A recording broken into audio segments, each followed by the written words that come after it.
Ya, jadi menanggapi diskusi ini, Anda merasakan menemukan sesuatu nggak? Kalau tadi kita bahas Matius 22 nomor 44, itu terdapat dua kurios atau dua Tuhan. Iya, Betul iya, ya? betul, betul, betul. Nah, sekarang kita lanjutkan. Di Matius pasal 6, nomor 24, Yesus mengajarkan jangan mengabdi kepada dua Tuhan. Nah, itu gimana itu? Tadi ditunjukin ada dua Tuhan, sekarang dibenturin. Yesus Matius ngajarin nggak pasal 6. boleh. Iya, maksudnya jangan mengabdi dua Tuhan itu, jangan menyembah Yesus dan jangan menyembah Allah. Kalau Allah ya Allah, kalau Yesus ya Yesus. Matamu suwe, Bang. matamu suwe. Diam dulu. Loh, ya begitu tuh artinya, jangan menyembah Nggak dua boleh, Tuhan. nggak boleh, nggak boleh, nggak boleh. Host, Nanti host, menyesatkan. host. Selamat siang. Ya, Selamat siang Pak siang. Yohanes. Ya, Tolong Pak ya. Supono. Pak Supono kenal sama Pak Tejo. Pak Supono kakaknya Pak Tejo ya? Bukan Pak Tejo. Pak Tejo apa? Kok sama? Pak Tejo orang mana ya? Dia Aku aslinya Banyuwangi Jember, Pak. Oh, Daerah Banyuwangi Mas Sumono. Jember. Cuman aku wis manggen ning Manado saiki aku. Wis Oh, aku suwe nang aku. Manado ya, Pak. Aku nang Palembang ya, Pak. Oke, nanti Oh, dilanjut. Lembang, Suk. Oke, nanti dilanjutin. Menyimak dulu ya Pak Yohanes Supono ya. Oh, Pak Martin, selamat siang. Ya, selamat siang. Ya, Pak Martin ini rupanya pendeta ya. Iya, Nah, betul kan? Feeling saya memang tepat. Saya tahu aura-aura pendeta. Dari aku Kang Dito. Apa aku? Kamu Tukang tukang ojek, tukang ontel tadi jadi nih. Jadi Kang Dito kang ontel jadi. Jajal aku apa jenenge tepat sama lek nebak. Menang saya Jo, hormati teman-teman yang Kristen yang lain juga ingin bicara. Jadi beredukasi lah ngomongnya ya. Silakan Kang Dito dengan yang lain. Oke. Pak Pendeta Martin izin dulu ya. Ini saya lagi diskusi sama Mbak Jospen. Nanti Pak Pendeta Martin boleh iya, masuk. silakan, silakan. Ya, karena kita bahas hikmat di sini. Saya Mungkin monitor aja kok, saya monitor aja, silakan. Siap. Oke, Pak Jospen. Matius pasal 6 nomor 24. Di situ ajaran Yesus tentang larangan mengabdi kepada dua Tuhan. Silakan.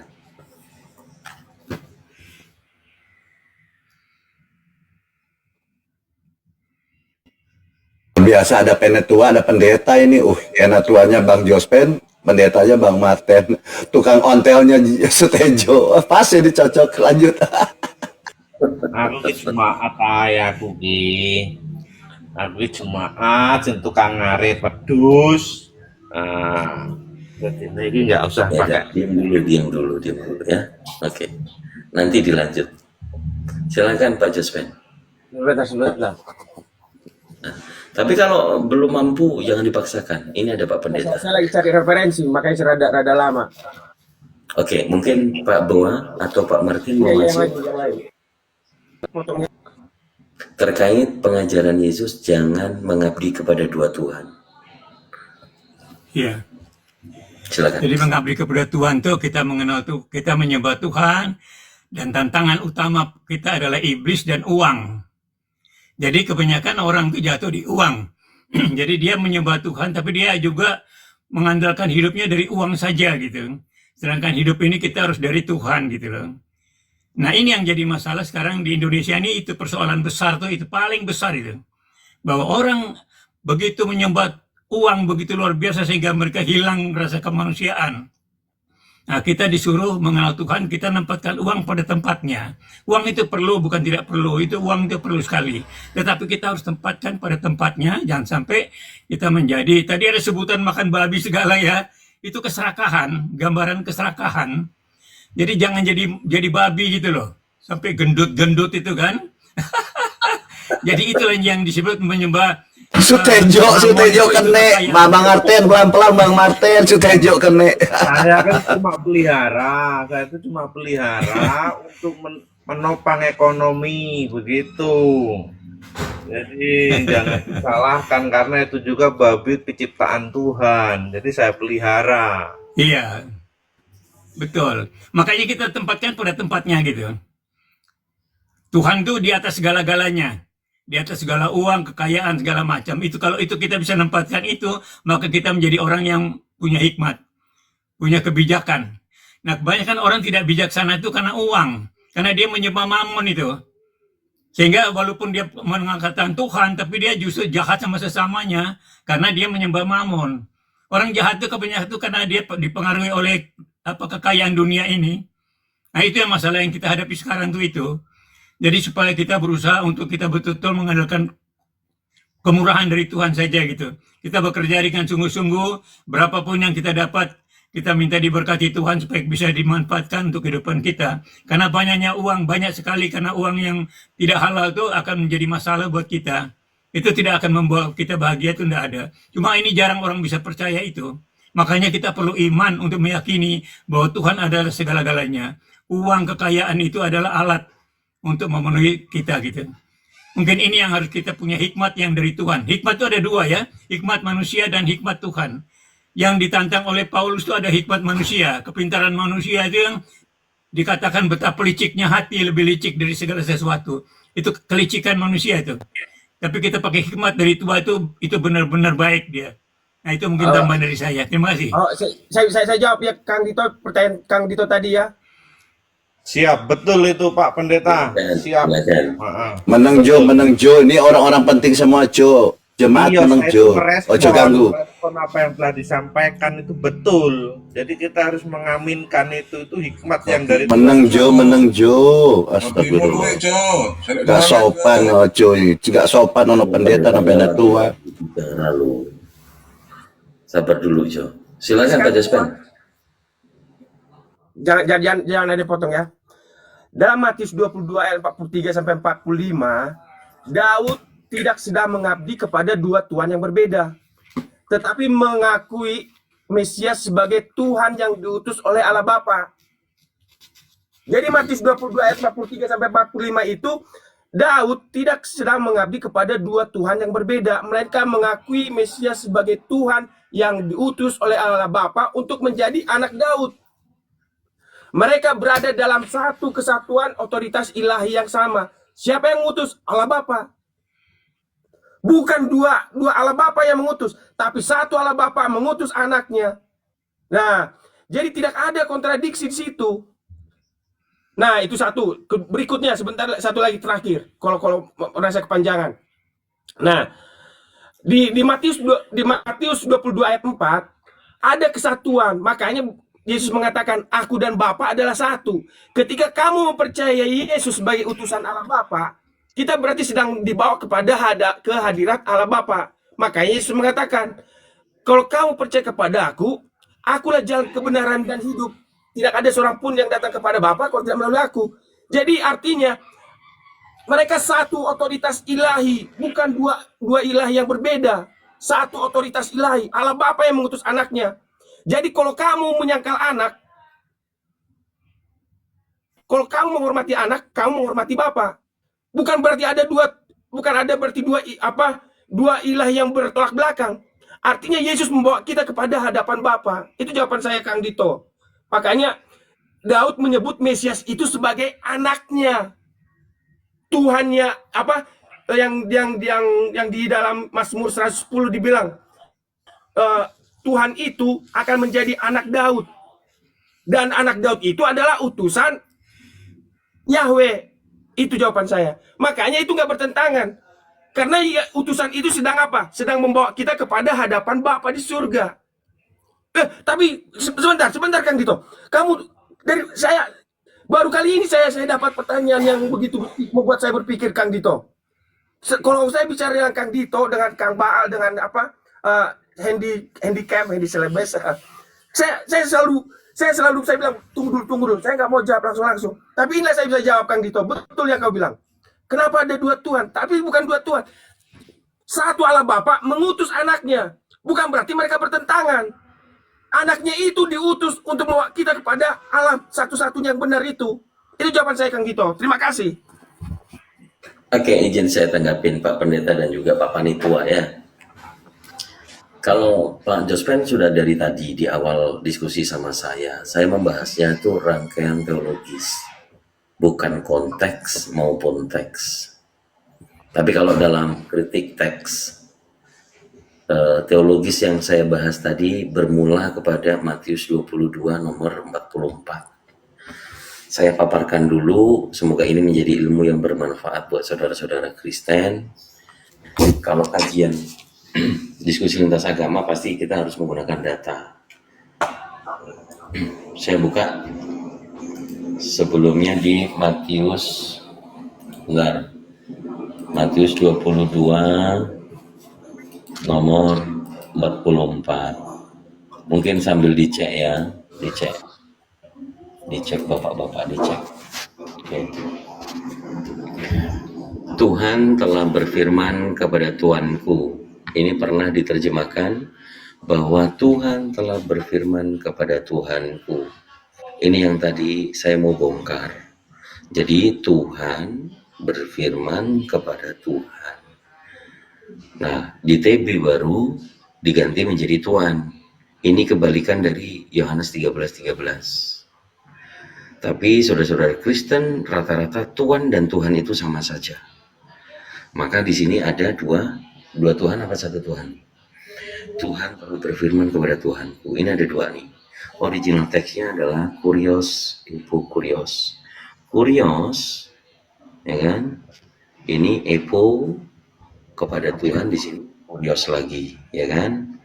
Jadi theos, kurios, epo kurios. Tuhan berfirman kepada Tuhan. Ini ada dua Tuhan. Saya tadi mengambilkan dari nih.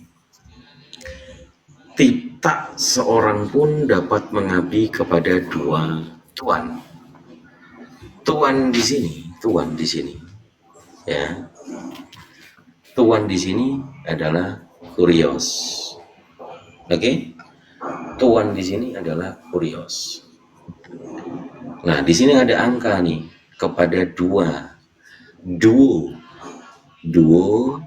kurios. Oke, Pak Jospen ngerti maksud saya? Jadi kalau tadi di Matius 22 nomor 44 ada dua kurios, di sini Yesus mengatakan tak seorang pun dapat mengabdi kepada dua kurios. Ini menduakan antara Elohim, antara Theos dengan Mammon. Itu konteksnya. Pak Pendeta tadi memang suka nih kalau bahas Mammon ini kan. Ya, hitung-hitung promosi ya Pak Pendeta ya.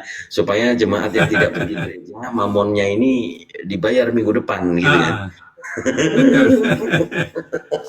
Sabar dulu, sabar. Ini juga ada relasi dengan di Lukas 16 nomor 13. Seorang hamba tidak dapat mengabdi kepada dua Tuhan. Kalau hamba Tuhan berarti abdinya Tuhan. Kalau di sini hamba, kemudian di sini Tuhan, original teksnya juga sama. Duo kurio. Kurios, ini duo kurios. Ya kan? Nah, ini sudah dapat poinnya. Ini adalah isu yang saya angkat. Dua kurios atau dua Tuhan atau duinatur, apapun itu yang manusianya Tuhan, yang ilahinya Tuhan, itu tetap disebut kurios. Dua kurios, Yesus yang disangka kurios tidak memperkenankan menyembah atau mengabdi kepada dua kurios. Terakhir nih, saya ini dalil yang nggak pernah lepas dari diskusi kita, supaya saudara-saudara jemaat yang baru pulang dari gereja dan pendetanya ada di sini, saya merujuk kepada Yohanes 17 nomor 3. Tetapi sekarang aku datang kepadamu dan aku mengatakan, bukan ayat 13. Kalau penjahit nih. Inilah hidup yang kekal itu, yaitu bahwa mereka mengenal Engkau satu-satunya. Nah, ini dalam bahasa Inggris ya. Hidup yang kekal itu yaitu bahwa mereka mengenal Engkau satu-satunya. Di sini kan theos nih, ya kan? Dimaknai oleh saudara-saudara Kristen adalah sang sumber. Dalam bahasa Inggrisnya kalau kita cek di King James Version, nih, and this is life eternal, that they might know the only true God, satu-satunya Tuhan yang benar, and Jesus Christ whom thou hast sent. Makna ini bahwa menurut Yesus, ini karena tulisan merah, satu-satunya, the only one true God, the only one true God. Satu, bukan dua, bukan namun, tapi yang ini. Dan mengenal Yesus hanyalah mengenal Yesus Kristus yang telah Engkau utus. Jadi Yesus mengajarkan monoteis, satu Tuhan, dan melarang dua Tuhan atau kurios. Silakan dibantah, dijelaskan satu persatu, silakan. Oke ya, saya jawab ya, saya jawab. Oke, bagus pertanyaannya itu. Nah, ingat Matius 22 tadi. Kyrios diutus menjadi Kyrios yang adalah Tuhannya Daud menjadi anak Daud. Nah, anak Daud itu diutus untuk apa? Untuk menunjukkan Yohanes 17 ayat 3, satu-satunya Allah yang benar. Nah, di mana itu tertulis? Ibrani 2 ayat 8. Ibrani 2 ayat 8 mengatakan begini. Segala sesuatu telah engkau taklukkan di bawah kakinya. Sebab dalam menaklukkan segala sesuatu kepadanya, tidak ada suatu pun yang ia kecualikan yang tidak takluk kepadanya. Tetapi sekarang ini belum kita lihat bahwa segala sesuatu telah ditaklukkan kepadanya. Nah, kemudian di 1 Korintus 15 ayat 27. 1 Korintus 15 ayat 27. Sebab segala sesuatu telah ditaklukkannya di bawah kakinya. Tetapi kalau dikatakan bahwa segala sesuatu telah ditaklukkan, maka teranglah bahwa ia sendiri yang telah menaklukkan segala sesuatu di bawah kaki Kristus itu tidak termasuk di dalamnya. Tetapi kalau segala sesuatu telah ditaklukkan di bawah Kristus, maka ia sendiri sebagai anak akan menaklukkan dirinya di bawah dia yang telah menaklukkan segala sesuatu di bawahnya, supaya Allah, Yohanes 17 ayat 3 itu menjadi semua di dalam semua.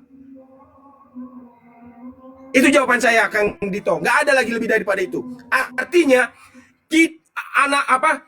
Tuhannya Mesias yang menjadi Tuhannya Daud itu, yang berinkarnasi menjadi anak Daud, membawa kita supaya kita dibawa ke hadapan Allah Bapa yang tidak terlihat itu. Itu jawaban saya, Kang Dito. Terima kasih. Ya, silakan Pak Pendeta, mungkin mau masuk, mau nambahin atau mau meluruskan yang disampaikan Pak Jospen. Kalau saya melihat ada serampangan ngambil dalil. Silakan. Iya. Jadi kalau Yohanes 17 ayat 3 itu bagus sekali, itu memang itu jadi topik ya di mana-mana sering diangkat itu. Tapi dalam pengertiannya memang berbeda dengan paman kami. Sedangkan ayat ini nih itu menjelaskan tentang siapa Yesus itu sendiri. Karena di sini judulnya doa Yesus untuk murid-muridnya itu pada waktu dia akhir pelayanan. Sehingga Yohanes 17 ayat 3 ini menjelaskan tentang karya penyelamatan. Makanya dikatakan bahwa inilah hidup yang kekal. Hidup kekal itu hanya dilakukan oleh Yesus. Ya, ada rencana penyelamatan dari Elohim melalui Yesus yang sebagai anaknya itu firman yang jadi manusia, bukan nabi-nabi. Nabi-nabi itu hanya menyampaikan peringatan. Ya, jadi ini dia firman itu sendiri. Hidup kekal itu hanya ada dalam Yesus, yaitu bahwa mereka mengenal Engkau satu-satunya Allah, satu-satunya pencipta yang mula-mula yang menciptakan alam semesta. Karena tidak ada Tuhan lain yang menciptakan alam semesta selain Yahweh, yang dijelaskan dari Babel itu sendiri. Babel mulai dari kosong, bahkan dijelaskan secara lengkap, sempurna, mendetail dan berurutan sampai pada akhir zaman di mana Yesus sendiri yang akan menutupnya itu. Dia akan menghakimi. Setelah disampaikannya hal-hal yang dari Tuhan, dikasih pengajaran untuk bagaimana hidup yang baik, dan Yesus yang akhirnya datang, bukan yang lain. Sehingga di sini menjelaskan bahwa mengenal satu-satunya Allah yang benar, Allah yang menciptakan, Allah yang menyelamatkan, dan mengenal Yesus Kristus.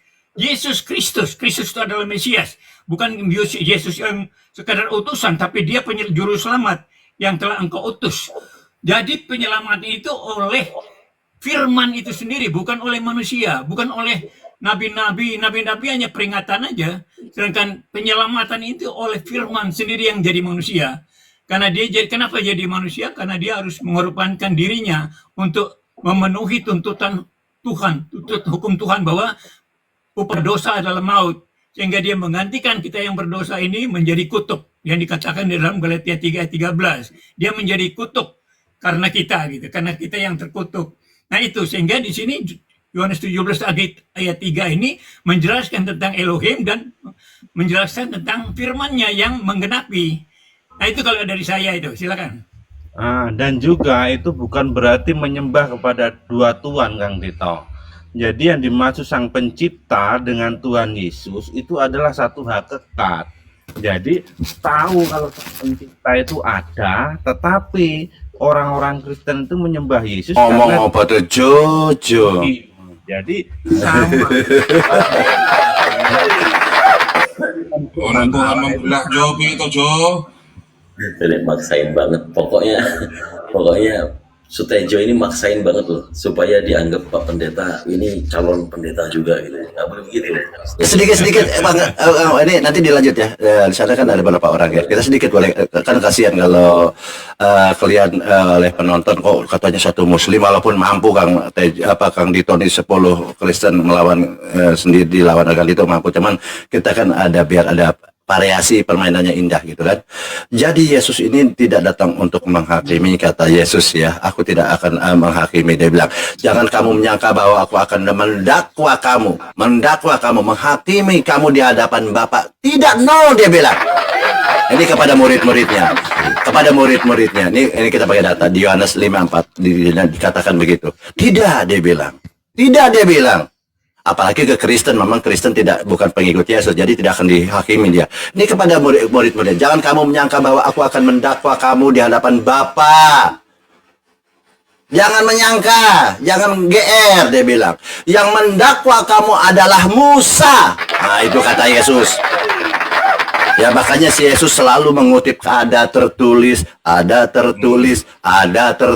demikian. Ya kan, artinya mengutip ajaran-ajaran Musa. Jadi di Yohanes 5 dikatakan 45-47 dikatakan, kamu jangan menyangka, hei orang Kristen. Ini bukan untuk orang Kristen, artinya ini memang orang Kristen bukan pengikut Yesus ya. Dia berkata, jangan kamu menyangka bahwa aku akan mendakwa kamu di hadapan Bapa. Yang mendakwa kamu adalah Musa. Nah, itu jelas ya. Bukan kata saya, dia bilang. Lalu kata Yesus bilang, di Yohanes 3 dikatakan, sebab Elohim Bapa di sorga mengutus anaknya ke dalam dunia, bukan untuk menghakimi.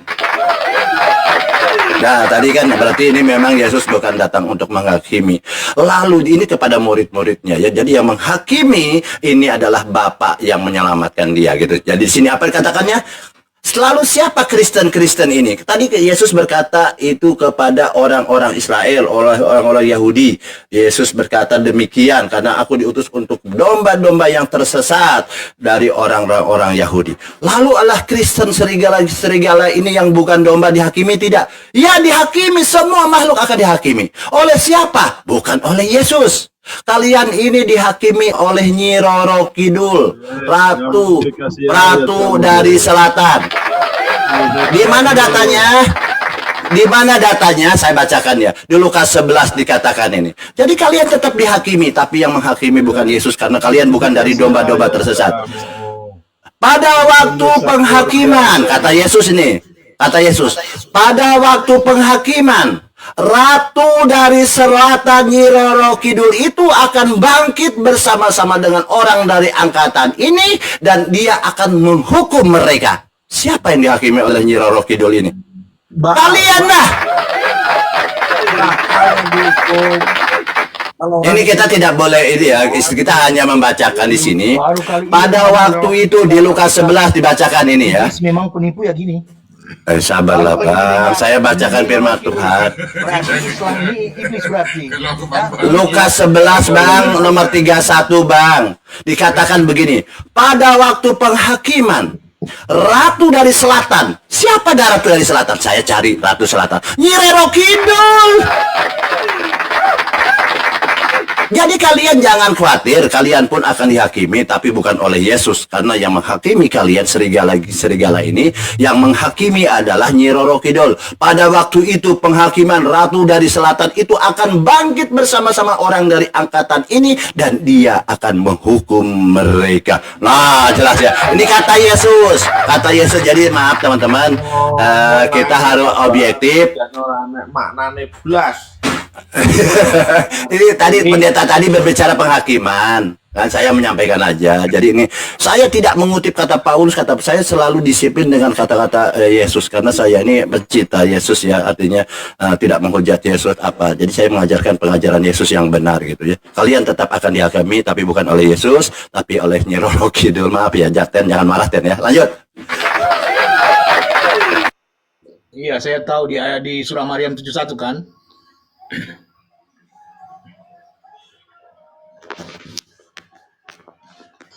Demikian itu. Demikian itu. Iya, kita lanjutkan yang diskusi tadi. Yang jangan usil, jangan naik masuk dulu. Belum tahu konteks yang kita diskusikan. Pak Jospen masih sehat? Nih, saya kasih bantahan. Tadi mengutip Ibrani pasal 2 nomor 8. Anda mencomot. Nggak boleh. Ibrani 2 nomor 8 itu justru mengatakan tentang Kristus itu manusia. Nggak ada hubungannya dengan yang kita bahas. Kalau Anda mengatakan berdasarkan Ibrani 2 nomor 8, yang isinya adalah, saya baca dulu ya teman-teman ya. Nih nomor 8. Segala sesuatu telah engkau taklukkan di bawah kakinya, sebab dalam menaklukkan segala sesuatu kepadanya, tidak satu pun yang ia kecualikan, yang tidak takluk kepadanya. Tetapi sekarang ini belum kita lihat bahwa segala sesuatu telah ditaklukkan kepadanya. Konteksnya adalah Yesus itu rendah daripada malaikat. Oh ya?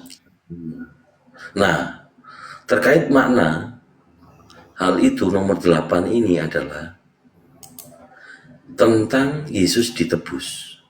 Yesus menjadi penebus. Mereka yang akan ditebus oleh Kristus adalah darah dan daging. Maksudnya adalah manusia. Yesus juga harus menjadi darah dan daging karena hanya sebagai manusia sejati. Ini manusia. Jadi kalau ada narasi mengatakan bahwa yang mengorbankan manusia, tata caranya adalah diserahkan kepada Dewa Molok. Bisa tampilkan ya, supaya nggak dikira cocokmologi. Nih, Ibrani 2, 14-nya, ini poin intinya. Karena mereka yang akan ditebus oleh Kristus adalah darah dan daging, maksudnya manusia. Yesus juga harus menjadi darah dan daging, karena hanya sebagai manusia. Ini loh, Yesus manusia, bukan Tuhan. Ya kan? Lanjut. Ia memenuhi Manusia syarat sejati untuk yang menyelamatkan lanjut, manusia dari manusia kuasa sejati yang iblis. Kenapa ini? Enggak, maksudnya lanjut baca juga, manusia sejati Ya, yang kok diam? tak Kenapa kau bercela. mengganggu? Tak bercela. Kenapa kau mengganggu? Iya. Diam dulu. Makanya baca Ya. semuanya, jangan comot-comot, jangan lewat-lewat. Yang comot itu si Jospen, kau diam dulu. Diam dulu ya. Ini syarat untuk menyelamatkan umat manusia dari kuasa iblis. Jadi Yesus ini ditumbalkan untuk iblis, sama seperti narasi di Perjanjian Lama. Manusia itu dikorbankan kepada Dewa Molok. Kalau Pak Jospen membawa nyomot tadi, larinya ke sini Pak Jospen. Kita membahas tentang Yesus mengajarkan untuk hanya menuhankan Bapa, satu-satunya Tuhan. Kalau lari ke sini, kenapa Pak Pendeta turun? Pak Pendeta itu lebih instingnya lebih tajam daripada dipermalukan.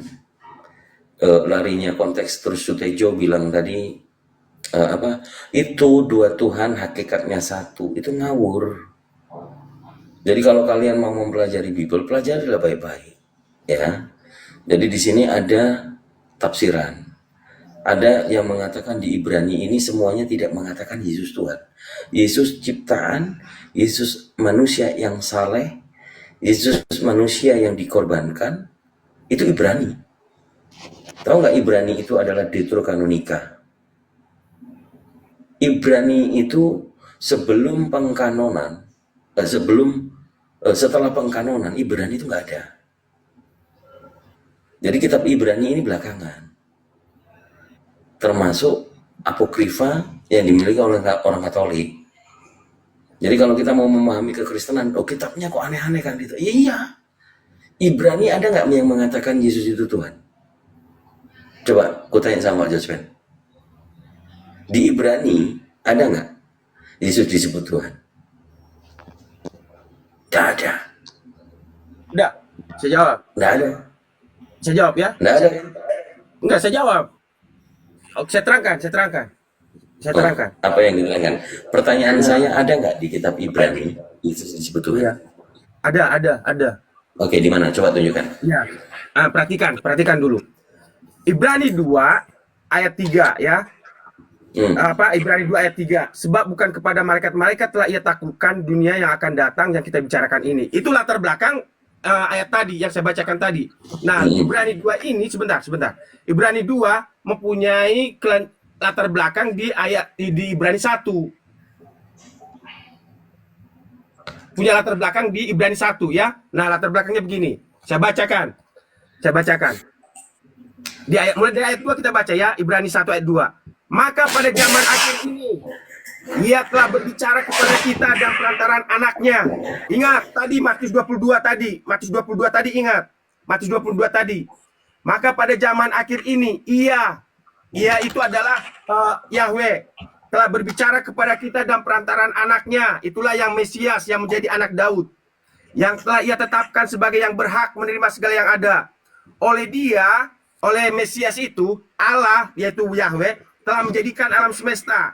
Ayat 3, Mesias itu adalah cahaya kemuliaan Allah dan gambar wujud Allah. Dan menopang segala yang ada dalam firman-Nya, yang penuh kekuasaan. Dan setelah ia selesai mengadakan penyucian dosa, ia duduk di sebelah kanan yang maha besar, di tempat yang tinggi. Ingat, yang tadi, ayat 4, jauh lebih tinggi daripada malaikat-malaikat. Sama seperti nama yang dikaruniakannya kepadanya jauh lebih indah daripada nama mereka. Ingat Yohanes 17 ayat 8. Nama yang engkau berikan kepadaku. Itu ya. Itu makanya Yesus disebut nama yang dikaruniakan kepadanya jauh lebih indah daripada nama mereka. Karena Yesus mengatakan dalam Yohanes 17 ayat 8, nama yang engkau berikan, nama yang diberikan Bapa kepadanya. Makanya Yesus berhak disebut ilahi. Nah, ayat 5. Karena kepada siapakah di antara malaikat-malaikat itu pernah ia katakan, anakku engkau telah kuperanakan pada hari ini, dan aku akan menjadi bapaknya dan ia akan menjadi anakku. Ingat, Yohanes 1 ayat 14 dan 18. Keilahian Yesus itu karena Yesus keluar dari Bapa. Makanya Bapa menyebut dirinya Bapa, dan yang keluar dari Bapa itu adalah anaknya. Ingat, Yohanes 1 ayat 14 dan 18. Ayat 6. Dan ketika ia membawa pula anaknya yang sulung ke dunia ini. Ingat, Yohanes 1 ayat 14. Firman itu menjadi manusia. Ingat Ibrani tadi. Yang pada zaman akhir ini ia telah berbicara kepada kita. Yohanes 1 ayat 14. Firman itu menjadi manusia. Ayat 6. Dan ketika ia membawa pula anaknya yang sulung ke dunia ini, semua malaikat Allah harus menyembah dia. Jadi di sini diidentifikasi karena Yesus keluar dari Bapa, dan kodratnya Bapa adalah Allah, maka dia pun memiliki kodrat ilahi. Makanya di ayat 6 dikatakan, dan ketika ia membawa pula anaknya yang sulung ke dunia ini, ia berkata, semua malaikat Allah harus menyembah dia. Nah, ayat 8. Tetapi tentang anak ia berkata, tahtamu ya Allah. Jadi anak ini memiliki kodrat ilahi, tetap untuk seterusnya dan selamanya, dan tongkat kerajaanmu adalah tongkat kebenaran. Ingat Mazmur 110 ayat 1 dan Matius 22 yang ada yang mengatakan ada Kyrios dan Kyrios. Ayat 10, dan pada mulanya ya Tuhan, engkau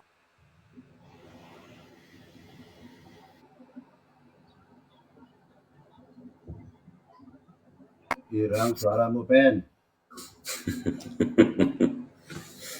Terus mulu. Pertanyaan saya, ada nggak di Ibrani itu Yesus mengatakan Dia ini Tuhan.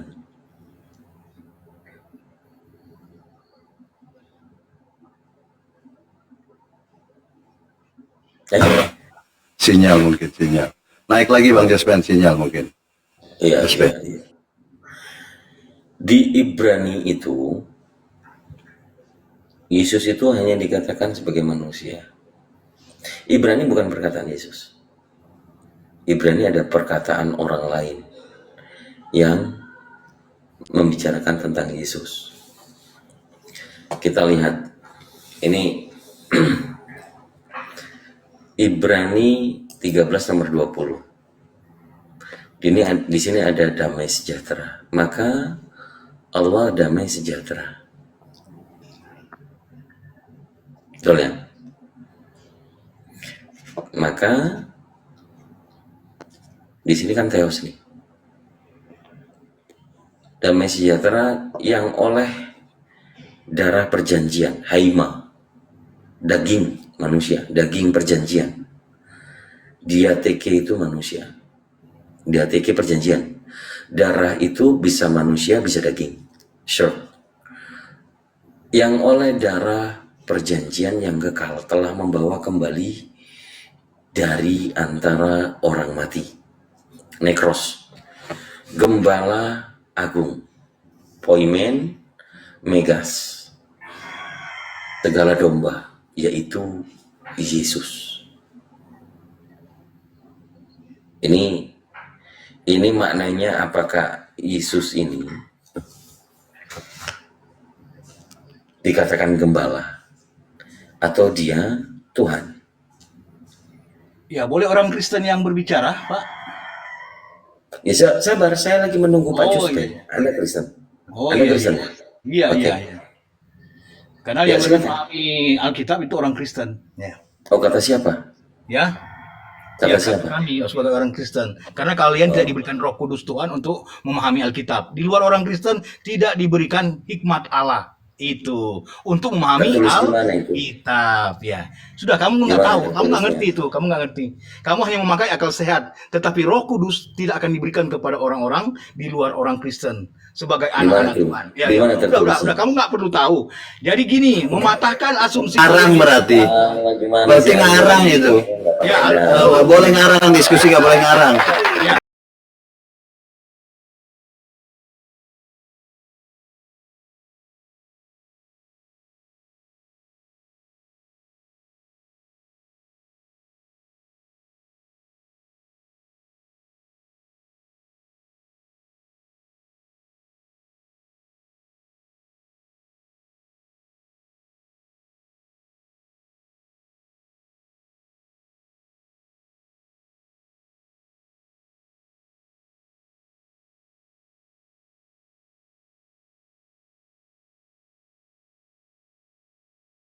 Yesus mengatakan, silakan. Ini mengatakan kepada murid-muridnya, jangan memberikan barang yang kudus kepada anjing dan melemparkan mutiara kepada babi. Menurut Yesus ini yang dikatakan anjing dan babi siapa? Islam. Karena itu itu juga tidak ada. mengakui Yesus sebagai juru selamat. Yang mati di kayu salib menebus dosa, tapi tidak diakui. Oke. Makanya dalam Alkitab Yang disebut Yesus- memberikan pemahaman yang tapi disebut tidak Yesus diterima. di luar Islam. Bani Israel siapa? Yang disebut Islam. Yang disebut itu artinya siapa? Siapa mereka itu? Islam. Maaf, itu pemahaman kami. Kalau pemahaman kalian berbeda, ya silakan. Itu pemahaman Anda. Jadi kalau ayatmu itu yang kau tanyakan, Diskusi seperti jawabannya ini, adalah ini Islam. bawa Iya, aja ya, Bang, ya. kan pemahaman kami. Pemahaman sih iman Anda nggak masalah. Diskusi ini iman, kita tidak masuk dalam iman. Kalau bicara ranah diskusi, data. Kalau iman kalian makan babi, sekarang muka jelek, miskin, bodoh, botol, bau. Ini kan itu memang kenyataan itu ya. Iman kemasa iman Anda kayak makan babi. Itu tidak masalah kita. Ini kita berbicara data. Bukan ranah diskusi pakai iman. Wah, itu parah kalian ini. Makanya jangan terlalu banyak makan babi. Ayo naik lagi kalau ini mau diskusi yang baik.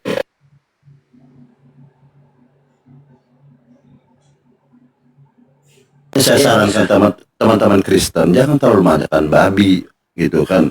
Kalau mau makan babi kayak ya orang Eropa, ditinggalkan agamanya dan baru makan babi. Silakan. Dia katanya ada data, silakan. Oke, Buka ya. kamera. Ya, jadi siapa Yesus menurut umat Kristen? Katanya mau kasih data. Coba dong, Om Sebagai Ken. Tuhan. Yesus sebagai Tuhan, saya kasih data bahwa pekerjaan mengampuni dosa manusia hanyalah pekerjaan Tuhan. Contoh, nabi-nabi di Islam tidak pernah mengampuni dosa. Muhammad tidak pernah mengampuni dosa. Allah tidak pernah. Pakai data. Tetapi dalam Datanya mana? Markus Pakai data 2, dong, pakai data. Open cam bang, open cam enak itu diskusinya. Jangan kelihatan memakan babinya terus ditampilkan sini. Markus. Baca, open cam biar baca enak itu loh. Jangan khawatir gitu, silahkan. Saja tidak bisa mengampuni, kami bisa. Markus 2 ayat 5. Pakai data.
mentok dia bilang firman. Pertanyaan sederhana loh. Yesus di bumi itu adalah A firman, B manusia. Immanuel silakan. Ada Ustaz Tata. Silakan. Boleh. Gimana? Ntar lagi kami Natal ini. Silakan nggak apa-apa. Yesus berubah. Dia apa? Di Ye- Bethlehem. Yesus itu firman atau manusia, Bang? Yesus itu firmannya Allah. Setelah di bumi, dia manusia atau masih firman dia? Di bumi dia ya, kan dia tampilannya kan manusia. Berarti manusia bukan firman lagi. Nggak boleh juga kau bilang bukan firman lagi, tetap firman juga dia, firman yang jadi manusia. Berarti anaknya Maria ini firman atau manusia anaknya Maria? Jangan kau jadi salah soal, jangan bilang dia firman dan juga manusia opsi Saya C. ulang Bro. lagi nih ya. Saya lagi nih ulang ya. Kan ini ada Maria nih. Ya, Melahirkan nih. Ya kan ya. Melahirkan Keluar tuh manusia, bayi. anak manusia. Dengarkan dulu, selesai dulu pelan. Lahirlah dia, anaknya dibungkus lampin taruh di palungan tuh di kota Daud. Pertanyaan saya, bayi yang dilahirkan Maria ini manusia atau firman? Manusia. Manusia, cukup. Itu doang, selesai toh. Nah, berarti bukan firman dia bayi itu, manusia dia. Manusia dan juga firman. Oh, jadi anaknya Maria dua, firman dan manusia. Kau sendiri yang ngomong. Ya udah Kau sendiri yang ngomong. Kalau kau pilih dua, nggak apa-apa. Oke, nggak apa-apa, aman. Jadi anaknya Maria dua macam, firman dan Dua, manusia. nggak apa-apa. Oke, baik. Nah, karena sampai kali kita berkutat ke situ-situ aja biar naik Karena kau nggak pertanyaan. mau jujur, nggak mau jujur. Ya terus Oke, lanjut. lanjut. Nah, sesuai topik, silakan Anda diskusi sama Ustaz Tata nih. Yesus Boleh. Tuhan atau utusan? Silakan. Ustaz Tata naik ke atas. Dua. Assalamualaikum Ustaz. Ya, Oke. silakan. Yang santun ya, nggak boleh ada kata-kata hujat ya. Boleh. Ya. Tapi sebelumnya aku dulu narasi sebentar tentang hakikat debat diskusi ya. Ya, boleh silakan. Sebelum kita masuk ke konten isi diskusi, aku kasih batasan dulu. Mangga. Diskusi lintas agama adalah sebuah diskusi yang mencari kebenaran antara anggaplah dua agama, Kristen dan Islam, yang mana pencarian kebenaran ini akan diiriskan pada nilai-nilai kemanusiaan. Mana ajaran di antara kedua ini yang paling sesuai dengan nilai-nilai kemanusiaan universal, itulah yang dianggap ajaran yang benar. Oke lah, walaupun dalam perjalanannya Islam boleh mempertanyakan ajaran Kristen dan Kristen pun boleh mempertanyakan ajaran Islam. Itu dulu sebenarnya harus kita Ya, pahami cukup. antar sesama. Silakan. Cukup. Kalau begitu, Boleh. apakah Ngerti nggak, Yesus, kan? apakah Allah Subhanahu wa Ta'ala itu Tuhan yang universal? Apakah Yesus itu Tuhan juga yang universal ya? Kalau gua bawa nih kata-katamu nih, oke? Bisa dibuktikan ya? Ya, boleh. Oke, baik. Boleh. Silakan Ustaz Tata dulu. Apakah Allah Subhanahu wa Ta'ala itu rahmatan lil alamin? Artinya bahasa sederhananya universal, seluruh alam. Apakah Yesus juga demikian? Ustaz Tata dulu, silakan Ustaz. Ya kalau Islam udah final ya, karena Tuhan itu kan wujud tertinggi, pencipta disembah. Maka Allah itulah, alhamdulillahirabbil alamin, segala puji bagi Allah, Tuhan seluruh alam. Karena Tuhan seluruh alam, tentu saja dia yang menciptakan. Ibrahim 32, Sajadah ayat 4, Al-A'raf 54, Yunus ayat 3. Allahul ladzi khalaqas samawati wal ard. Allah yang menciptakan langit dan bumi, wa ma bainahuma, dan isinya semuanya. Jadi kalau Islam jelas, disembah iya, An-Nisa 36, wa'budullah wa la tusyriku bihi syai'a. Jadi lengkap kalau Islam. Nah, kalau Yesus, silakan Immanuel. Silakan Immanuel. Kalau Yesus itu Tuhan seluruh alam atau universal, di mana datanya? Monggo. Yesus itu adalah Tuhannya orang Israel di perjanjian lama kian yang datang ke dunia di Israel, di Bethlehem, menjadi manusia. Secara universal orang tidak mengakui dia karena pada saat itu banyak pagan. Bukan Tuhannya orang India. Mereka tidak menyembah tidak menyembah Allah Israel itu, walaupun dalam iman kekristenan dan iman Yahudi, Elohim YHWH itu adalah pencipta alam semesta. Gitu dia. Oke. Silakan. Nah, jadi kalau orang Seriwil itu tidak pernah ada Tuhan turun ke dunia, gak ada. Yang ada itu Yesaya 19:20. Ketika Tuhan ingin menyelamatkan manusia Seriwil, maka dia mengutus seorang. Ya Musa, Yesus. Makanya Ulangan 18:18, akan kubangkitkan nabi sepertimu Musa nabi. Nah Yesus ngaku nabi, bener, cocok berarti. Markus 6 ayat 4, Yohanes 6:14, Lukas 24:19, Matius 21 ayat 10. Nah kalau Allah mengutus Musa sebagai penyelamat, Yesus juga penyelamat untuk Seriwil. KPR 13:23, akan kubangkitkan juru selamat untuk Seriwil, yaitu Yesus. Bahkan Yesus ini pemimpin untuk Seriwil, Matius 2 ayat 6. Terus berdoa untuk Seriwil, bukan untuk dunia aku berdoa, Yohanes 17 ayat 9. Nanti yang aku hakimi ya 12 suku Seriwil, Matius 19:28. Karena dia seorang manusia, utusan, juga disebut hamba, Kisah Para Rasul 3:13, Matius 12 ayat 18.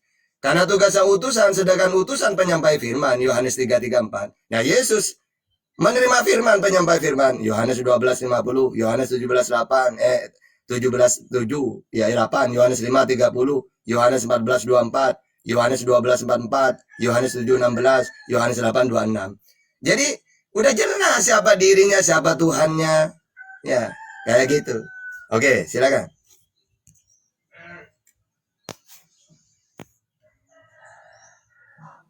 Oke. Yesus adalah Tuhan, itu divalidasi, bukan di karang-karang orang Kristen. Siapa yang mendeklarasikan Yesus itu adalah Tuhan? Yang mendeklarasikan, yang menyatakan itu bukan orang Kristen, tetapi malaikat langsung di Bethlehem.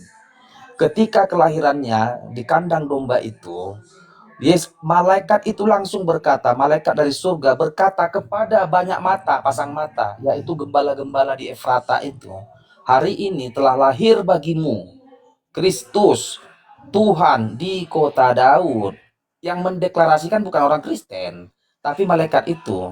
Nah, aku tanya sekarang kepada Islam. Nih, Allah Subhanahu wa Ta'ala ini kan tadi deklarasinya Tuhan semesta alam ini, Allah ini. Kalau dia Tuhan semesta alam, aku tanya Ustadz Tata, apakah dia Tuhan orang Israel dan Tuhan orang India? Allah itu Tuhan seluruh alam. Alhamdulillah Rabbil Alamin, segala puji bagi Allah Tuhan seluruh alam. Terus kalau Yesus ngaku utusan untuk Seriwil, jangankan Tuhan, utusan aja untuk Seriwil dia. Oke. Kau pernah mengklaim Tata bahwa Saya selalu moderator. Tunggu dulu. Tunggu. Supaya nggak kemana-mana. Tadi mengatakan Lukas 2:11, malaikat yang mendeklarasikan Yesus Tuhan. Pertanyaan kedua pembicara nih, ada nggak Tuhan itu sendiri mendeklarasikan dirinya adalah Tuhan? Ada nggak pernyataan Yesus mengklaim dirinya Tuhan? Ada nggak pernyataan Allah Subhanahu wa Ta'ala, Ustaz, bahwa dia sendiri adalah Tuhan? Immanuel dulu. Saya dulu. Oh, Tahta duluan. Oke, atau kebun 13 Al-Mu'minun 116. Jadi Allah tiada Tuhan selain dia. Ya. Jadi jelas Allah sendiri yang ngomong bahwa dialah Tuhan, tidak ada Tuhan selain dia. Udah. Di surat Tuhan 14 gimana bunyinya, Ustaz? Inani ana Allah, sesungguhnya aku ini adalah Allah, tiada Tuhan selain aku, sembahlah aku, gitu. Oke. Jadi Allah sendiri mendeklarasikan dirinya adalah Tuhan. Di Bible ada nggak Yesus sendiri mengklaim dirinya Tuhan? Silakan Immanuel. Secara eksplisit di Bible tidak ada Yesus mendeklarasikan akulah Tuhan. Oke, baik. Cukup tidak ada. Berarti hanya klaim malaikat gitu menurut Anda ya? Malaikat yang menyatakan. Oke, berarti Yesus tidak mengatakannya. Lanjut. Oke, silakan. Lanjut diskusi kembali. Kalau ada belok-belok saya masuk lagi. Lanjut. Oke, stop. Ustaz Tata. Tunggu. Jadi kalau memang Gimana? Silakan. Kau duluan boleh. Iya. Jadi kalau malaikat yang mengatakan Yesus ini adalah lahir Tuhan, berarti Tuhan ada dua di ayat dua-duanya. Karena di ayat 11 kan malaikat memberitakan telah lahir Yesus Tuhan di kota Daud. Tapi ingat di ayat dua-duanya Yesus diserahkan kepada Tuhan. Lalu beda lagi dengan Paulus. Kata Paulus, Yesus harus mati supaya menjadi Tuhan. Berarti dari kecil, dari lahir belum Tuhan dia. Karena kata Paulus, Yesus mati ini supaya menjadi Tuhan.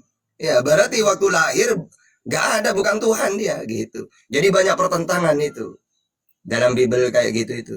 Silakan. Oke, terima kasih. Saya hanya mau mengatakan bahwa bukan orang Kristen yang menyatakan dia Tuhan. Malaikat Tuhan itu yang menyatakan dia Tuhan.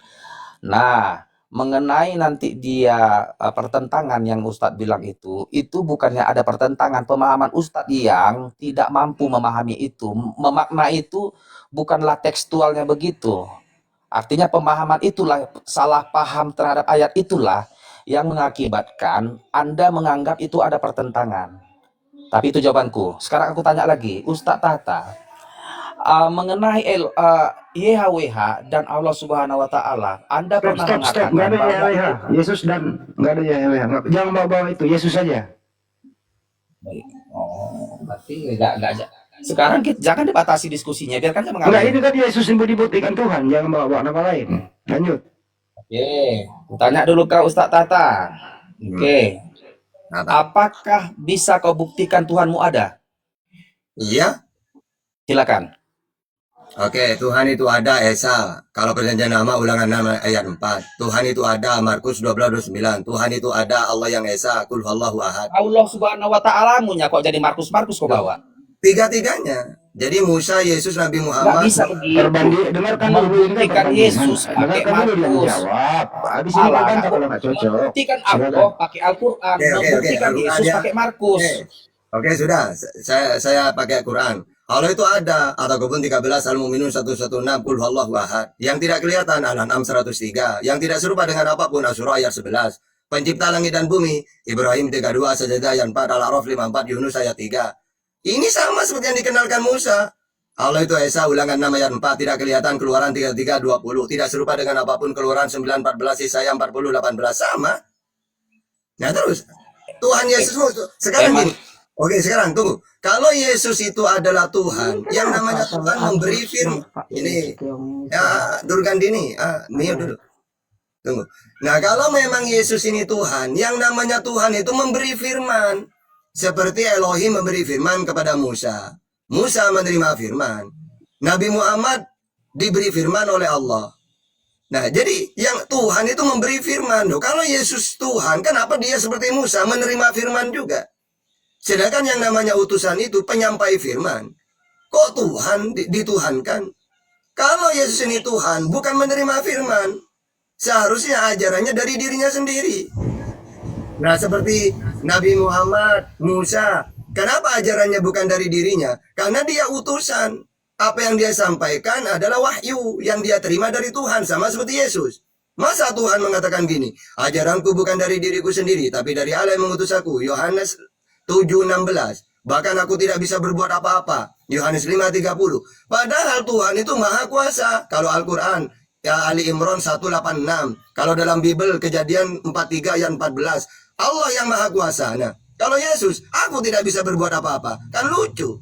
Gitu. Silakan. Oke. Tata. Apakah ada si Immanuel ini? Benarkah Immanuel ada? Ada. Dari mana kau tahu si Immanuel ini ada? Karena si Tahta pernah berbicara langsung dengan si Immanuel. Atau yang kedua, si Tahta pernah ngopi bareng dengan si Immanuel. Yang ketiga, pernah melihat si Immanuel, merasakan baik itu melalui indera, itulah baru kita menyatakan dia ada. Tanpa ada interaksi indera antara dua orang, kita tidak bisa mengatakan si orang itu atau individu itu ada. Sekarang aku tanyakan, memang apakah Allah ini benar-benar ada atau tidak ada? Melalui pembuktikan ada interaksi. Siapa yang berinteraksi dengan dia sebagai pembuktian? Oke. Berarti kamu tidak percaya kepada Tuhan yang dikenalkan oleh Yesus. Tuhan itu Allah Bapa. Ya, Matius 11:25 tidak bisa dilihat. Yohanes 5:37. 1 Yohanes Markus 12:29 di langit, Matius 18:19. Berarti kamu tidak percaya? Yesus. Kalau seperti itu, berarti Tuhanmu gak ada. Karena gak pernah turun, gak pernah kelihatan. Mau digituin? Pantesan kamu mentuhankan manusia. Karena kamu tidak percaya kepada Tuhan yang dikenalkan oleh Yesus. Yang gak nampak, yang tidak kelihatan, yang tidak serupa. Makanya kamu pagan. Karena kamu gak mau Tuhan yang dikenalkan oleh Yesus, oleh Musa. Ya. Nah kalau kelihatannya bukan Tuhan, pagan kamu. Kamu buat patung, kamu sembah. Kelihatan itu. Oke, silakan. Sempit, sebentar dulu, woi. Jadi topiknya masuk ke Tuhan itu menurut Immanuel, dan Anda Ustaz juga harus jawab, apakah Tuhan itu punya fisik, bisa disentuh, kita bisa berhadapan melihat dia, kan itu intinya. Atau pernah komunikasi tidak, berbicara Ya, langsung dengan umat? Ntar dulu. Nanti kau jawab juga Immanuel, apakah Tuhan itu punya fisik? Ya itu intinya kan harus berbentuk materi, Ustaz. Silakan. Oke, silakan Immanuel. Oke. Mari kita bawa ke Tuhan perjanjian lama yang kau katakan itu tidak bisa lihat, tidak bisa didengar. Salah memaknai kau di ayat itu. Yesus berkata kepada orang Farisi itu, suaranya pun kau tidak pernah dengar kepada orang-orang pada saat itu. Tetapi Tuhan di perjanjian lama pernah berbicara dengan Adam. Tuhan di perjanjian lama pernah menulis langsung itu, berbicara dengan Musa di Gunung Horeb, dan menulis langsung 10 Ten Commandments, 10 perintah Tuhan. Tuhan di perjanjian lama pernah berbicara langsung juga dia kepada, agak salah aku memerintahkan dia itu untuk si Hizkia menarik itu. Kepada Hizkia juga Tuhan pernah berbicara dengan Salomo ketika dia meminta apa? Meminta hikmat dan apa itu? Bukan harta. Ada komunikasi antara Tuhan perjanjian lama dengan nabinya, dengan orang pilihannya. Sekarang Muhammad sebagai pilihannya, kapan dia berbicara langsung dan kapan dia komunikasi itu di dalam Allah ini pernah komunikasi dengan siapa? Oke, saya jawab ya. Jadi pertama, Anda nanti menyulitkan Anda sendiri nanti. Karena memang itu. Iya, tenang. Jadi sebenarnya kalau dalam Quran dan Bible bahwa Tuhan itu bicara dengan manusia pakai malaikat. Pertama, dalam Al-Quran Asy-Syura ayat 51. Kalau dalam Bible Tuhan tidak mau turun ke dunia. 2 Tawarikh 6:18. Dan mati manusia kalau melihat Tuhan. Keluaran 33:20. Yohanes 5:37. Nah, sehingga yang bicara dengan malaikat, dengan nabi-nabi itu siapa? Ya malaikat. Contohnya kepada Musa, Keluaran 3 ayat 2. Lalu malaikat Tuhan menampakkan diri kepada Musa. Atau Kisah Para Rasul 7:38. Musa inilah yang menjadi pengantara dalam sidang jamaah di padang gurun di antara malaikat yang berfirman kepadanya. Kisah Para Rasul 7:53. Kamu telah menerima hukum Taurat yang disampaikan oleh malaikat-malaikat. Kisah Para Rasul 7:30. Dan sesudah 40 tahun tampaklah kepada Musa seorang malaikat di padang gurun di Gunung Sinai. Kepada Abraham malaikat, Kejadian 22 ayat 11. Tetapi berserulah malaikat Tuhan dari langit kepadanya, Abraham, Abraham. Atau Kejadian 22 ayat 15. Untuk kedua kalinya berserulah malaikat Tuhan dari langit. Begitu juga 2 malaikat ke Sodom. Itu malaikat bukan Tuhan yang berfirman. Kejadian 19 ayat 1. Atau Kejadian 19 ayat 15. Atau kepada Hagar, Tuhan bicara pakai malaikat, Kejadian 21 ayat 17. Atau kepada Zakaria, Tuhan berbicara pakai malaikat, Lukas 1 ayat 11. Maka tampaklah kepada Zakaria seorang malaikat Tuhan berdiri di sebelah kanan. Atau Lukas 1 ayat 19. Begitu juga kepada Maria, Tuhan ingin bicara kepada Maria, Tuhan mengutus malaikat. Lukas 1 ayat 26. Dalam bulan yang ke-6, Allah menyuruh malaikat Gibril pergi ke sebuah kota di Galilea. Begitu juga kepada Yakub, Kejadian 32 ayat 1. Yakub melanjutkan perjalanannya. Lalu bertemulah malaikat-malaikat Allah dengan dia. Atau kepada Elia, 2 Raja-Raja 1 ayat 3. Atau 2 Raja-Raja 1 ayat 15. Atau kepada orang Seriwil, semuanya malaikat, Hakim-Hakim 2 ayat 4. Kenapa kok Tuhan tidak mau bicara sendiri? Karena Tuhan tidak mau turun ke dunia. 2 Tawarekh 6:18. Mati manusia kalau melihat Tuhan. Keluaran 33:20. Nah, yang bisa bicara langsung itu cuma Nabi Muhammad. Kapan? Ketika Isra Mi'raj. Karena bertemunya bukan di dunia. Jadi kalau dikatakan, katanya tidak ada yang berbicara langsung dengan Allah. Iya, karena para nabi di dunia. Nah, terus nabimu loh. Nabi kan bertemu bukan di dunia. Nabi diundang langsung, diberi tempat khusus. Sidratul Muntaha namanya. Gitu. Oke, silakan. Oke, ntar dulu. Sebelum kemana-mana lari dari topik ini. Immanuel meninggalkan Yesus. Bang Immanuel jangan meninggalkan Yesus. Siapakah yang ketemu Nabi Musa itu? Yesus kah? Atau bukan? Ini yang Anda nggak membahas Yesus nih. Yang ditemui Nabi Musa, yang menulis kitab itu Yesus kah atau bukan? Ini membahas Yesus, bukan yang lain. Jawab. Sebentar dulu. Kita berbicara tentang bagaimana Anda tidak membahas Yesus. Anda tidak membahas Yesus, Anda lari ke Yesus. Pertanyaan sederhana, saya kembalikan ke topik. Apakah yang ditemui Nabi Musa itu Yesus atau bukan? Yesus lahir 2000 tahun yang lalu. Berarti bukan Yesus yang Anda bahas. Yesus mana yang diperjanjian lama? Jangan bahas Tuhan lain, bahas Yesus saja. Takut situ Andy. Enggak, ini Anda kemana-mana, Anda nggak membuktikan Yesus Tuhan. Biarkan saja diskusi mengalir, kok tenang aja. Anda tidak membuktikan Yesus Tuhan, tapi Anda meninggalkan Yesus bukan Tuhan. Kecuali Anda sudah menyerah, Yesus bukan Tuhan, kita bahas Tuhan yang lain. Setuju? Tahta nggak takut dia. Kami ini udah luar kepala. Aku dengan tahta ini nggak usah khawatirkan. Tenang aja. Moderator ini sesuai topik. Buktikan Yesus Tuhan. Iya, aku dengan tahta bukan sekali dua kali diskusi. Kami ini ilmu kami bukan lagi kaleng-kaleng. Kami udah tahunya. Sekarang saya ulang kembali. Apakah Anda sudah menyerah tidak bisa membuktikan Yesus Tuhan? Menang aja lah. Biarkan aja menyerah. Saya biarkan bahas Tuhannya Israel. Apakah Anda sudah menyerah tidak bisa membuktikan Yesus Tuhan? Coba lah dulu yang Kristen yang lain lah dulu. Udah menyerah dia. Menyerah dia. Oke, mundur ganti. Betul, Bang Andi bagus. Bang Andi di bawah dibilang, oh Bang Andi moderator yang cerdas katanya. Dia tidak bisa digiring moderator ini ke topik lain, tapi fokus kepada topik luar biasa. Bang Andi cerdas, handicap cerdas katanya luar biasa. Oke, mundur, maju lagi yang mau sanggup menghadapi Ustaz Tata. Oh, Bang Andi maaf izin, luar biasa Bang Andi cerdas, Masya Allah. Iya, artinya apa? Topiknya di sini buktikan Yesus itu Tuhan, jangan Tuhan yang lain. Baik, saya tanggapi dulu boleh? Ya, buktikan Yesus Tuhan, silakan. Ya, baik. Ya, di sini saya buka Alkitab ya, Yahya 1 nomor 1. Di sini dikatakan keadaan dan pekerjaan kalam yang kekal. Ya, supaya kita tahu kalam ya. Ayat 1 berkata, maka pada awal pertama adalah kalam, dan kalam itu bersama-sama dengan Allah, dan kalam itulah juga Allah. Referensinya 1 Yohanes 1. Saya buka ya. Referensinya 1 Yohanes 1.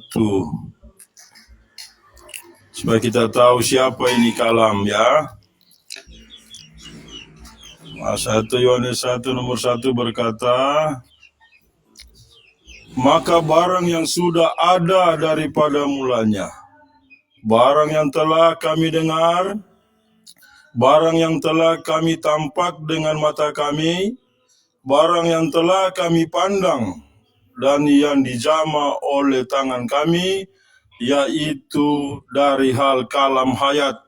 Ya, referensinya di dalam Yohanes 1 nomor 14. Ya, di sana dikatakan, maka kalam itu telah menjadi manusia serta tinggal di antara kita, dan kami sudah memandang kemuliaannya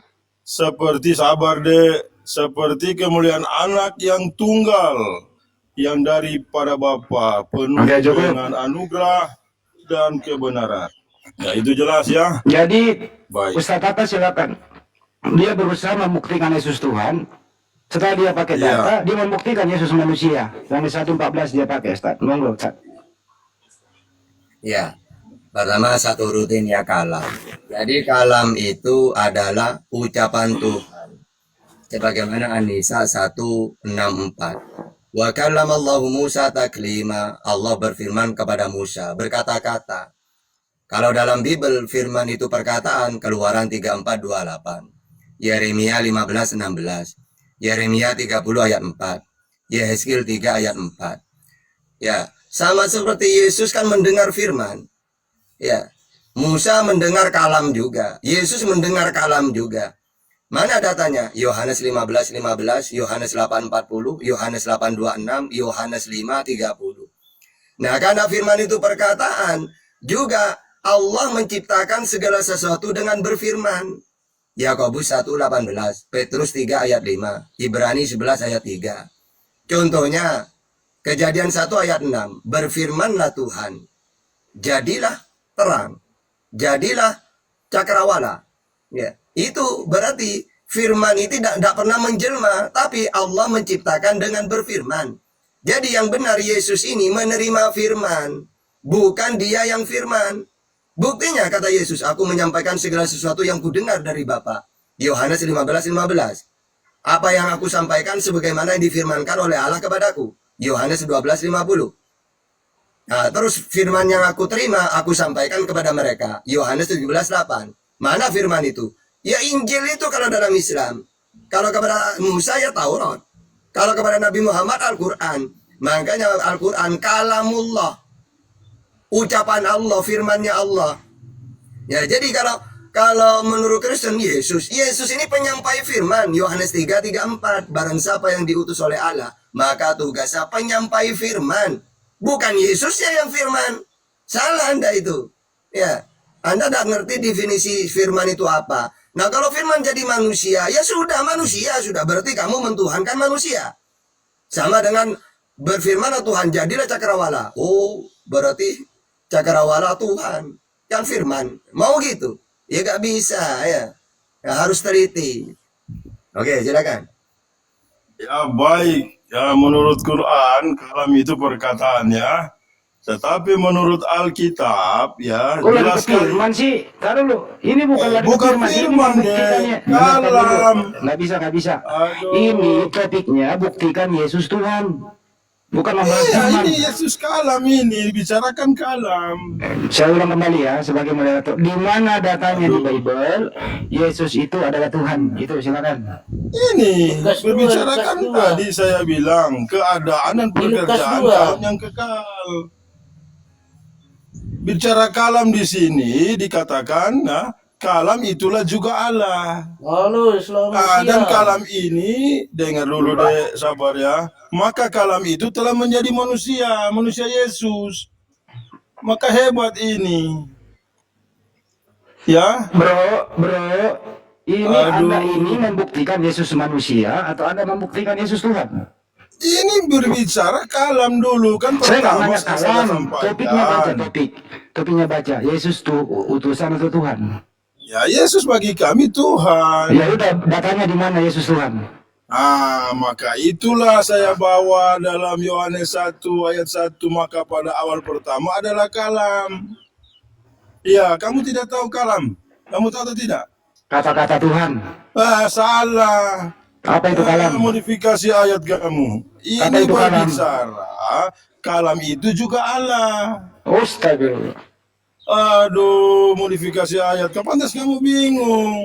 Ini membahas Yesus Tuhan atau bukan? Kalau enggak, saya ganti pemain ini nih. berbicara Saya ganti pemain diam. kalam deh. Kalau dibawa ganti pemain. Ini yang mau naik nih. Ganti pemain. Gini, Saya kalau kalau moderator mau tegas, membahas, kalau nggak nyambung, siapa yang bisa buktikan Yesus Tuhan? ya, bahas dulu Tuhan itu bagaimana mengenalinya. Itu Udah dulu diem kau. bahas. Silakan yang baru naik, Pak Juan, monggo silakan. Nah, sanggup nggak kau berdebat dengan aku? Siapa yang sanggup? Ayo, kamu naik. Ya naik sini. Ya. Coba buktikan dulu Sesuai topik bagaimana dengan kau saya moderator. menjelaskan dan Sesuai naikkanlah. topik, kamu Bagaimana bisa diatur kalian ya. bisa mengenali Tuhan? Bisa diatur nggak? Sesuai topik di situ Yesus utusan atau Tuhan? Mau diatur nggak? Siapa yang ngatur? Apa Saya yang yang teratur ngatur. pada bumi ini? Apa yang teratur pada bumi ini? Tidak ada yang teratur. Masih mau datang besok. Masih mau kong. Kenapa ya Bang Andi, kepada Bang Andi moderator yang terbaik loh di bawah, moderatornya terbaik, diberi kesempatan untuk menjelaskan atau menyampaikan Yesus Tuhan gitu atau tutusan gitu, nggak ada yang berani gitu loh. Heran Bang Andi, luar biasa Bang Andi. Wah, senang saya senang Bang Andi, anjir luar biasa. Immanuel gagal. Menyerah dia, tidak bisa membuktikan Yesus Tuhan. Sekarang Pak Juan, silakan Pak Juan. Salam. Permisi. Diam dulu kau, udah kau. Diam kau dulu. Pak Juan mau atau Pak Albert? Silakan Pak Albert. Ya, saya mau menanya Pak Edi Selebis tadi mengenai penggunaan bahasa Indonesia tadi. Halo. Dosamu sudah. Topiknya di sini Pak, Yesus Tuhan atau bukan Tuhan? Ya Pak Juan silakan. Ya, baca dulu Lukas. Iya Bang, halo Bang. Tadi kan sudah Siapa yang mau maju? Ayat 11. Halo Bang, saya dulu sebentar, satu aja dulu. Nah, apalagi berdua ini ngomong ini gimana sih? Satu-satu dulu Pak Juan dulu, Pak Albert ya. Pak Antri. Pak Juan. Iya. Iya, udah itu saya katakan untuk membuktikan bahwa Yesus itu Tuhan dibaca Lukas 2. Kelahiran Yesus. Oke, silakan Ustaz. Lukas 2:11 katanya Yesus Tuhan. Mau Ustaz? Ya. Jadi yang namanya Tuhan itu kan satu kan. Kalau kata Musa itu ulangan namanya lupa. Kata Yesus Markus 12:29 atau Yohanes 17:3. Nah, Maksudnya kan jangan dulu lari ke mana-mana. Anda sudah berikan Satata ngomong dulu. Di sini Anda lagi gantian. Iya kan. Selesai dulu Ustaz. Sabar tenang, tak Injil ini, tak penginjilan gratis dari tahta tanpa perpuluhan. Oke. Jadi Tuhan ini semua para nabi mengatakan satu. Kalau kamu pakai Lukas 2 ayat 11, di ayat 11 telah lahir Tuhan katanya. Tapi di ayat 22-nya kemudian Yesus ini diserahkan kepada Tuhan. Tuhan yang mana lagi di situ? Ya? Katanya yang lahir Tuhan. Tapi Tuhan tidak bisa apa-apa, diserahkan kepada Tuhan. Kepada Tuhan siapa? Ayo, silakan. Silakan. Tuhan lahir kemudian diserahkan kepada Tuhan. Silakan Pak Juan. Nah, begini. Tuhan Yesus itu bukan berarti menggantikan Bapa di surga. Karena pada dasarnya Tuhan Yesus itu adalah firman Bapa di surga. Begitu. Iya, berarti Tuhan diserahkan kepada Tuhan siapa? Bapa di surga lah. Berarti ada dua Tuhan. Makanya tadi saya katakan, Nah, pertanyaan Ustaz Tata, ada berapa Tuhan di situ? Nah, Yesus Tuhan itu bukan menggantikan dengerin Bapa pertanyaannya yang di surga. Dengarkan dulu pertanyaannya Ustaz Tata. Ada berapakah Tuhan? Tuhan diserahkan kepada Tuhan. Ada berapa Tuhan? Ia harus mengerti kita. Tuhan Yesus itu siapa gitu. Jangan diulang kembali. Tuhan diserahkan kepada Tuhan. Ada berapakah Tuhan? Silakan. Kita harus mengerti Tuhan Yesus itu bukan menggantikan Bapa di surga. Udah ngerti tentang itu? Yang mana yang Tuhan? Bapa atau Yesus? Bapa di surga sebagai sumber. Yang manakah Tuhan? Bapa atau Yesus atau dua-duanya? Dua-duanya disebut. Nah, dia Tuhan, udah cukup. Nah, Tuhannya dua, tapi Ustaz. Tuhan Yesus udah itu dijawab. Tuhannya dua Ustaz, lanjut. Ya udah, kalau Tuhannya dua berarti tidak cocok dengan ajaran Abraham, Isa, Yakub, Musa, Yesus, gak cocok. Karena yang namanya Tuhan itu Dia itu pemberi firman, mengutus. Yang namanya utusan seperti Yesus, apa tugasan utusan? Pertama, penyampai firman, Yohanes 3:34. Yang kedua, melakukan perintah yang mengutus, Yohanes 14:31. Yang ketiga, melakukan kehendak yang mengutus, Yohanes 6:38. Jelas, Yesus ini utusan, bukan Tuhan. Gitu loh. Dia hanya menuruti perintah Tuhan. Gitu. Makanya tadi saya katakan kalau Yesus itu Tuhan bukan berarti Dia itu menggantikan sang sumber itu, yaitu Bapa yang di surga itu. Karena Yesus itu, kita harus sama-sama mengerti, itu adalah firman Tuhan. Atau dalam Al-Quran disebut kalimatullah. Ganti pemain, Bang Arom yang naik. Ganti pemain ya. Firman apa tidak? Udah ganti pemain. Mana Bang Arom? Itu hanya Bang Arom 2. Bang Arom, silakan naikkan Bang Arom di atas. Diam dulu ya. Anda udah mengakui Tuhannya Anda 2. It's okay, nggak ada salah. Silakan Bang Arom. Yang manakah Tuhan? Tuhan diserahkan kepada Tuhan. Ada berapa Tuhan? Bang Arom silakan. Satu lah. Satu Tuhan yang mana Tuhan? Bapa atau Yesus? Dalam keilahiannya Bapak, dalam kemanusiaannya Yesus. Kalau Yesus Tuhan nggak? Ketika dia mati dan bangkit baru disebut Tuhan. Berarti di surga sekarang ada 2 Tuhan. Satu, karena dia sudah kembali ke kemuliaannya. Berarti Yesus kembali bergabung sama Bapa. Ya dong, kan pada mulanya firman. Oke, baik. Ustaz, silakan. Yesus ke surga bergabung sama Bapa. Silakan. Ya, jadi gini, tetap saja nanti orang Kristen itu akan berbantah-bantahan dengan sesama Kristen gara-gara data. Ada yang mengatakan Yesus mulai dari lahir sudah Tuhan, ya, memakai Lukas 2 ayat 11. Iya. Ada yang mengatakan ketika bangkit baru Tuhan. Ini mana yang benar nantinya? Ya, ada yang mengatakan Jadi mulai sejak ketika lahir kebangkitan itu barulah dia 100% full, tidak ada kemanusiaannya lagi. Tapi ketika di dunia dia ada kemanusiaannya juga. Jadi sisi kemanusiaannya itulah menghambakan diri. Terus ada data nggak kayak gitu tuh? Kalau dia setelah bangkit baru sempurna jadi Tuhan, itu ada data nggak? Ada dong di Roma berapa ya? Roma 4 kalau nggak salah. Maksudnya pas setelah bangkit langsung otomatis jadi Tuhan gitu. Iya, karena itu Yesus mati dan bangkit dan menjadi Tuhan. Oke. Jadi gini, dalam hal kenyataan ya, Tuhan itu udah punya visi, bukan seperti manusia. Yesus